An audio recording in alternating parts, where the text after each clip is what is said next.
Hey, my enlightened one. How are you? Everything good with you? We're starting this episode in the best place possible, a slave trading company. We see a man shopping like it's no big deal, until he comes across a young woman named Reva. He stands there thinking, how could this girl be useful to me? She, trying to show all her worth, says she'll work hard to prove her usefulness. But the man, however, has an ego bigger than his stomach, and responds that he needs someone who's truly useful. And of course, that breaks the poor girl's heart, man. She's been waiting for years to be chosen, and here's another one who rejects her. Meanwhile, Takumi tells Maria and Sophia that he's heading back to the workshop. This really upsets them because the guy hasn't been able to rest even a little bit lately. The protagonist also stops by the guild, where he sees someone complaining to Barack about a monster. So, Takumi goes to ask Hans what's going on, and he explains that a dangerous monster has been roaming around the city. At that moment, Takumi mentions that he came to register his new pet, and when he opens the bag, everyone is shocked to recognize Camellia as the monster that's been scaring everyone. Man, can you imagine the scene? The guy just pulls out the scariest monster everyone's been talking about. Later, Sophia meets Maria at the market, and the two of them start talking about how, even though they want to help Takumi, they can't share the weight of everything, man. Maria even jokes about how Sophia's been softening her expression every now and then. But when she says that, Sophia gets embarrassed and tries to look away, saying she has to hurry to get back. Oh man, totally crushing on the guy. When they get to the workshop, the two of them are shocked to see Takumi sleeping in the middle of work. Gambo explains that he's been working so much, he ended up falling asleep. The dwarf also warns that if Takumi keeps this up, his health will go down the drain fast. The guy doesn't learn, huh? Total workaholic. After that, Takumi finally finishes the wagon and presents it to the two, who are stunned by how much space there is inside. Takumi reveals that he enchanted the wagon with a spatial expansion spell, and the two are like, wait, what? Godwin also gets impressed by the wagon and says he'd easily pay 100 platinum coins for it, which makes Takumi go into shock, because that's equivalent to 1 billion yen, man. The journey to the royal capital finally begins, and on the way, Godwin talks to his assistant about the huge success Takumi's had in such a short time. Godwin knows that he'll soon gain even more fame, but makes it clear that it's important to protect Takumi from enemies. In other words, our protagonist, who was just chilling and doing his thing, has already started becoming a target. But honestly, what else did he expect? He starts doing some crazy stuff? Fast forward to the next few months, and we see Akane in Sidonia reading a book about how Anak created humans and other creatures. But she stops reading when she sees a girl with a collar around her neck and realizes the misery that humans inflict on other forms of life, man. Man, let's be real. That right there is heart-wrenching, man. A gut punch, okay? Back to the present. Takumi's group finally arrives at the kingdom's capital, and he's so relieved that they didn't run into any monster problems along the way. Yeah, dude, always a scaredy cat, no exceptions, right? When they get to the inn,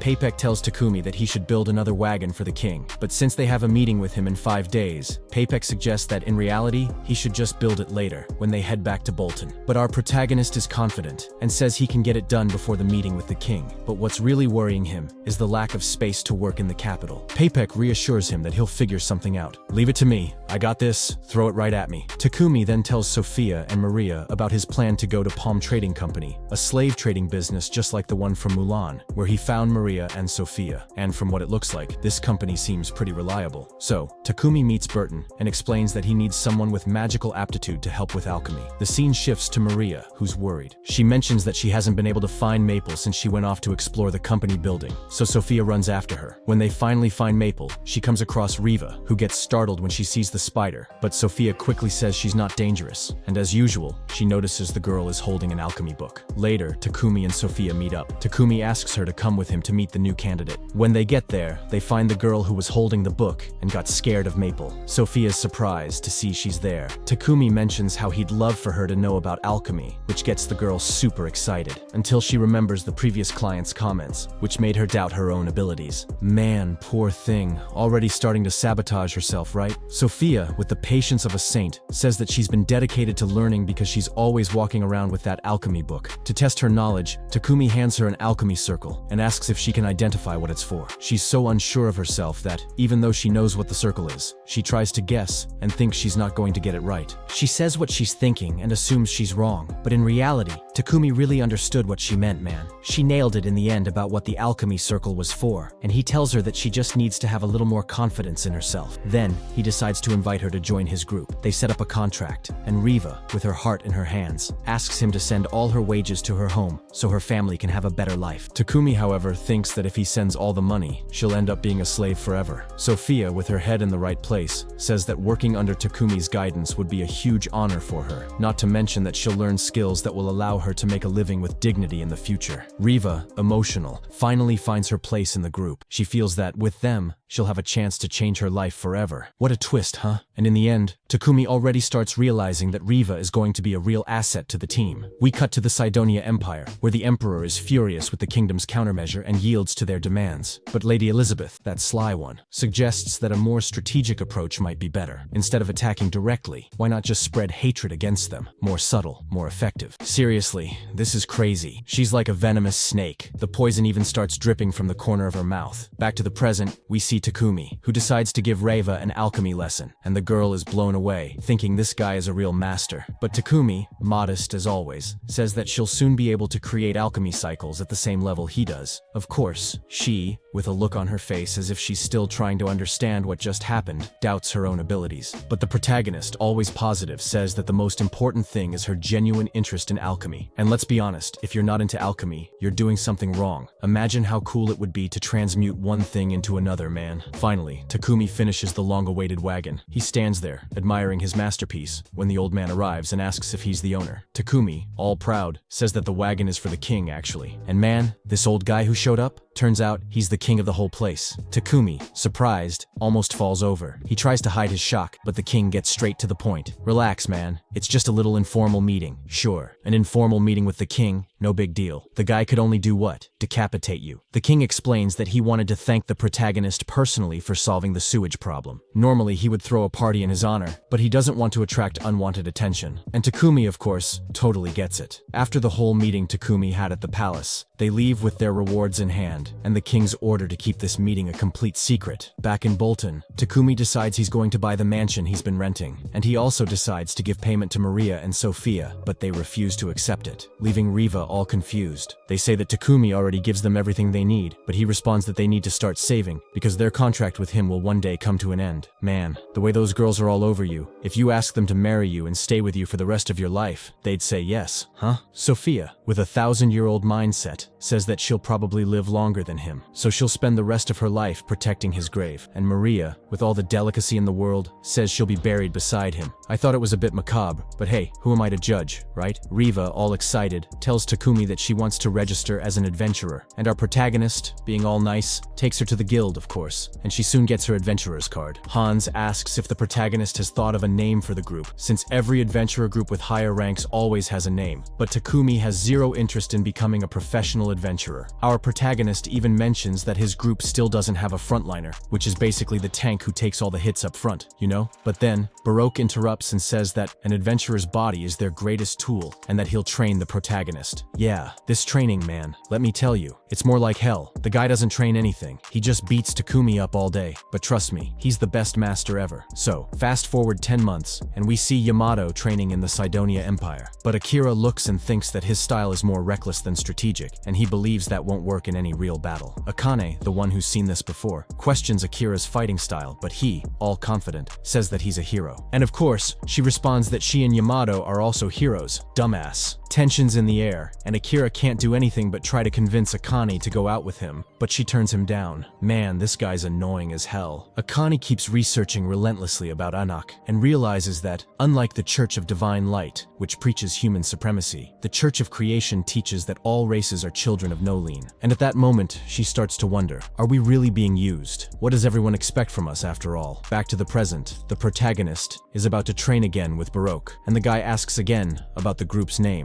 Of course, Takumi doesn't like any of the names he suggests, and the guy, in his eternal mission to keep Takumi always on the brink of death, decides to punish the poor guy. Takumi fears that Sophia might get mad and take the guy out, but then he realizes that his own training is, well, a little weak. So she starts giving him some tips to improve. By the end of the day, Takumi and his group take on a guard mission. While they're on the road, Takumi spots some monsters, but Sophia explains that it's just a territorial conflict, and Camellia quickly solves the problem right on the spot. Arriving in Quilby City, everyone gets excited about the local stew cream. Takumi gets nostalgic and thinks about how he missed simple things, like rice. Being an adventurer isn't all glamour, man. Takumi tells Sophia that they need to buy a few things before leaving the city, and he notices that the market is open even at night. Who would have thought? Medieval times? And we've got a 24-hour convenience store? Nice. Takumi then asks if they have rice, and Maria says that the royal market has it. The sadness on Takumi's face is crystal clear, my friends. Sophia then asks if he's okay. He, with a more serious look, asks her if she misses home, since she hasn't returned to her homeland in years. Sophia, always practical, replies that she's happy with her new life. Before Takumi, she lived like a bird trapped in a cage, but now, she finally has wings. And our protagonist is moved by the answer and decides to name the group based on that. He calls the group Wings of Nolene, a simple name, but with a lot of meaning for him, you know? After completing the guard mission, Takumi and his group head back to Bolton, but that night, he realizes that the mansion has been invaded with paralytic poison. He finds two masked men who had captured the girls. But before they can attack him, Maple comes to the rescue. Takumi uses his magic to heal everyone. Maria, curious, wonders why the poison didn't affect our protagonist. He explains that both he and Maple have resistance to poison and paralysis. She, surprised, asks what they're going to do with the invaders, and Takumi is left wide-eyed as he sees that Maple has already captured several of them and wrapped them up in webs. Sophia, analyzing the situation, notices that they've been trained and asks Takumi to call Baroque. The man arrives quickly, takes a look, and asks Takumi to report everything that happened to Godwin, because things are starting to get serious now. And that's it, my friends. Things are heating up, huh? They're starting to go after our protagonist. The guy is getting famous. He's starting to create some enemies he didn't want and shouldn't have made. What do you think is going to happen in the next episodes? Let me know in the comments. Leave a like, subscribe to the channel so you don't miss the next videos, and check out this one I'm leaving on your screen, man. Just a reminder, next week will be the last video for this anime. I'll be compiling the last 4 episodes into this video, so stay tuned and don't miss it, man. I'm out of here. I'll see you in the next anime, and peace out, my dude.